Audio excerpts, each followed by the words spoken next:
नमस्कार। मैं हूं डॉक्टर रामानंद काबरा।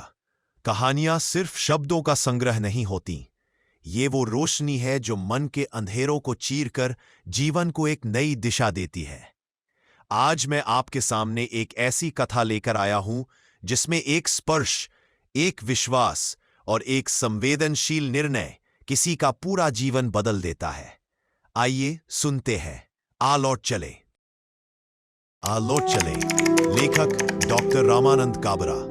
कभी कभी रिश्ते टूटते नहीं, बस ठहर जाते हैं, और जब समय सही होता है तो वही रिश्ते फिर से सांस लेने लगते हैं। मिथिला और प्रिमित दोनों पुणे के सिम्बायोसिस इंस्टीट्यूट ऑफ टेक्नोलॉजी में साथ पढ़ते थे। मिथिला अजमेर के संस्कारी माहेश्वरी परिवार की बेटी और प्रिमित लुधियाना के अग्रवाल परिवार का होनहार युवक। लाइब्रेरी की मेजें, कैंटीन की चाय कब इन दोनों की हंसी और अनकही चाहतों के गवाह बन गए, उन्हें खुद नहीं पता चला। व्हाट्सएप चैट्स, देर रात की कॉल्स और साथ बिताए पल धीरे धीरे मोहब्बत का रूप ले चुके थे। पर पढ़ाई की जगह अब सपनों ने ले ली थी। बीटेक की डिग्री तो मिल गई, पर करियर की ऊंचाइयां शायद राह में कहीं खो गईं। किसी तरह नौकरी मिली, मिथिला गुड़गांव में और प्रिमित बेंगलुरु में।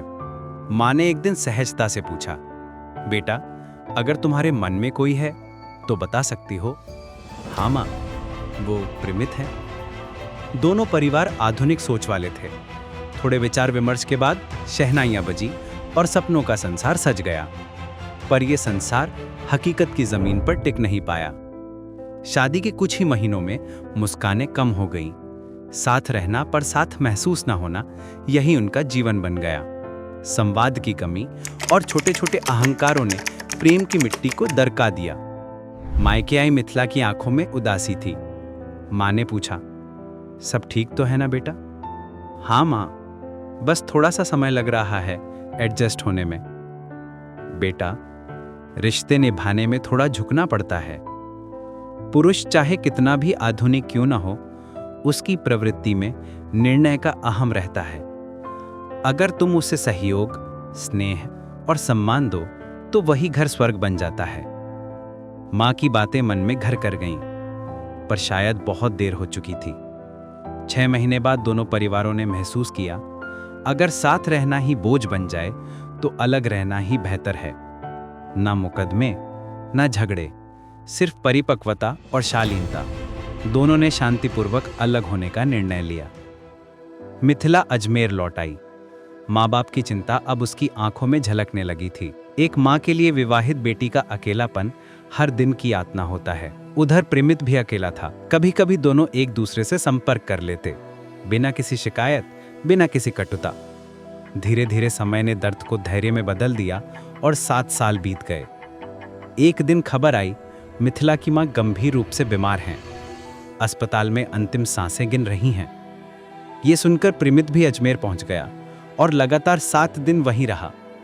माँ की आंखों में अब ना शब्द थे, ना शक्ति, सिर्फ एक अनकहा संदेश था, मेरी बेटी को अकेली मत छोड़ना। प्रिमित ने मिथिला का हाथ थाम लिया। तुम अब भी वही हो? नहीं, अब मैं समझ गया हूं, रिश्ते अहम से नहीं, अपनेपन से चलते हैं। मिथिला की आंखों से आंसू बह निकले। उसने सिर उसके सीने से लगा दिया। उधर माँ की आंखों में संतोष के 2 आंसू चमके और अगले ही पल वे हमेशा के लिए बंद हो गईं। कभी कभी अलग होना अंत नहीं होता, बल्कि एक परिपक्व वापसी की शुरुआत होती है। रिश्ते समय और अहम के बीच नहीं, संवेदना और समझ के बीच पनपते हैं। कड़वी यादों को संजोकर रखने से बेहतर है वो सच्चे प्रेम के स्पर्श को फिर महसूस करना जो कभी हमारे भीतर जीवित था।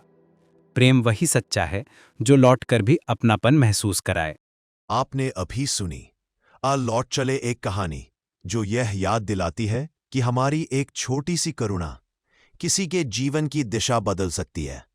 मैं हूं डॉक्टर रामानंद काबरा, जोधपुर। आपसे फिर मिलूंगा एक नई सोच, एक नई प्रेरणा और एक नए उजाले के साथ।